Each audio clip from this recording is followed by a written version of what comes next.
Hello, beautiful people of the internet. How are you doing today? My name is Jackie and welcome back to my YouTube channel. Today in this video, I am going to be making another 5-star predictions list. So in today's video, I am going to list 5 books that I think I will give 5 stars. I made my last 5-star predictions list in 2021, and I liked all of the books on the list, but only one ended up being a 5-star, and that was 1,000 Ships by Natalie Haynes. I gave 4.5 stars to Malibu Rising, and then the other 3 books were all 4 stars. Those were The Lost Orphan by Stacey Halls, The Last Flight by Julie Clark, and The Other Bennett Sister by Janice Hadlow? I think that's her name. Yes, Janice Hadlow. So I liked all the books, but only one was a 5-star. Let's hope that I will have slightly better luck this time. When I was thinking about what to include on this 5-star predictions list, I thought a lot about the 5-star audit video I recently did. That was a video where I went through books that I rated 4 or 5 stars on Goodreads and tried to identify what are some unexpected things that they have in common. So I kept those common traits in mind while deciding what to put on this list. With that being said, let's just dive right into it. First, I think I will give 5 stars to The Thursday Murder Club by Richard Osman. I know, I haven't read this book yet, and every mystery lover on booktube has read it except for me, but I am very excited for it. Out of all the books on this list, this is probably the one that I am the least confident about because while I am very excited for this book, I have heard some people say that it just doesn't work for them and that it is very British. The humor in it is just really appealing to British versus American sensibilities. So that might mean it won't be a full 5 stars for me. However, I am very excited to read this. I have very high hopes for it. And if you know me, you know that I love British mysteries. So I could end up really loving this series, I think. So this series follows a group of people who all live at a retirement village in England. The 2 of them meet up every Thursday to talk about crime. And so when a murder occurs at the place where they live, they take it upon themselves to solve it. The Thursday Murder Club is the first in a series, and I've heard so many rave reviews for not only this book, but the series as a whole. I've been wanting to read it for a very long time. I've just been waiting for it to be available at my library. The wait list has been very long. Apparently, the author, Richard Osman, is a celebrity in Great Britain. He's a television presenter, though in America, I mean, I can only speak for myself, but I'll say I'd never heard of him. I only know him as the author of Thursday Murder Club. I'm not familiar with any TV shows that he hosts, but I've heard people refer to him as a celebrity author and say that as far as celebrity authors go, he's a really good one because, you know, sometimes a celebrity decides they want to write a book, but the book's really not well written. And or they had a ghostwriter and didn't do any of the writing themselves. This is apparently not the case with this series though. It's actually really well written and fun, a modern day cozy mystery Agatha Christie sort of thing. And I am totally all about that vibe. So I'm hoping that I will love The Thursday Murder Club. I need to read it this year. I've wanted to read it for what feels like a really long time. Next on my list, I think I will give 5 stars to The Twyford Code by Janice Hallett. I read The Appeal by Janice Hallett and I did really enjoy that book. I think I gave it 4.5 stars, and I've heard that this novel of hers is even better than that one. Janice Hallett is doing a lot of really interesting things in the mystery genre, and I've heard people refer to her as a modern day Agatha Christie. The Twyford Code follows this man who has just been released from prison. Years ago, he was reading a book by famous author Edith Twyford when he noticed something strange in her book. He thought that he had identified a secret code throughout her works. He brought this to his teacher, and soon afterward, the teacher disappeared. So now, many years later that he's been released from prison, he is taking it upon himself to get to the bottom of both the teacher's disappearance and the supposed code in these books. I have seen extremely positive reviews for this book, and it sounds really interesting. Since I enjoyed the appeal, I am hoping I will really enjoy this one as well. Maybe this one will be a full 5 stars. Next on my list, I predict that I will give 5 stars to A Twisted Love Story by Samantha Downing.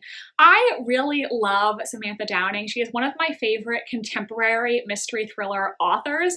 Also, she frequently likes my Instagram posts when I review her books, so that just further endears me to her. I have read all of Samantha Downing's previous novels. My Lovely Wife was a 5-star read for me, and then her other 2 novels, He Started It and For Your Own Good, were both 4-star reads for me. I really like her books, and they do feature lots of intentionally unlikable characters, which I did talk about in my 5-star audit as being something that I enjoy when it's done well. I think she does that trope really well in her books. A Twisted Love Story is her next book, which is due to be published in July of this year. I'm just going to read the plot summary on Goodreads to you because it's a little vague, so I don't know if I would be able to really properly summarize it. Wes and Ivy are madly in love. They've never felt anything like it. It's the kind of romance people write stories about. But what kind of story? Because when it's good, it's great. Flowers, grand gestures, deep, meaningful conversations where the whole world disappears. When it's bad, it's really bad.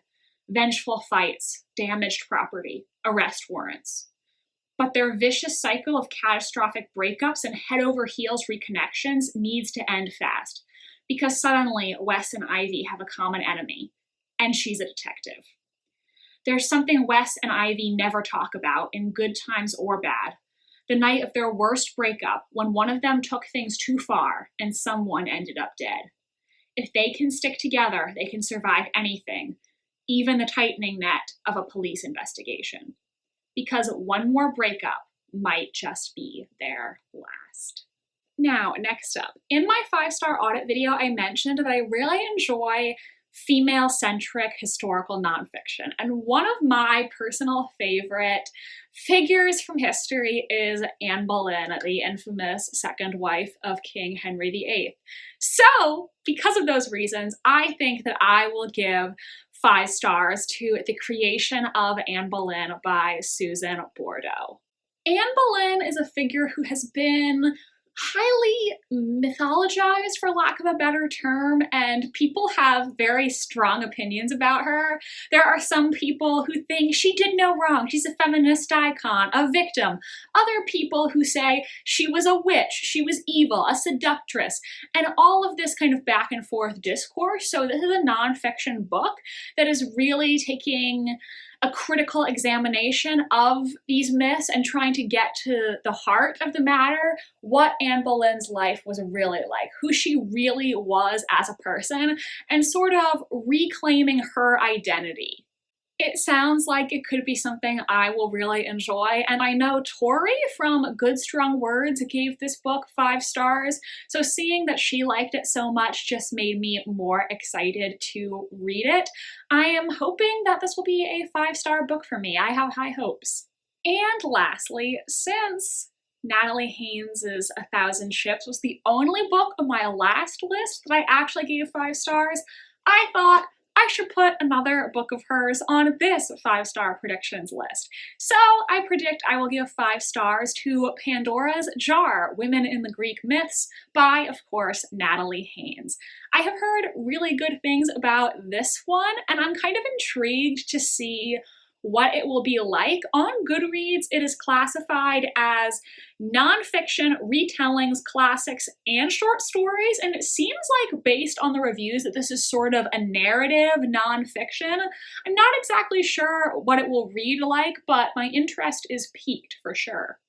This book re-examines the four great sagas from Greek myth: the Trojan War, the Royal House of Thebes, Jason and the Argonauts, and Heracles, and she re-examined those to put the female characters on equal footing with the main male characters.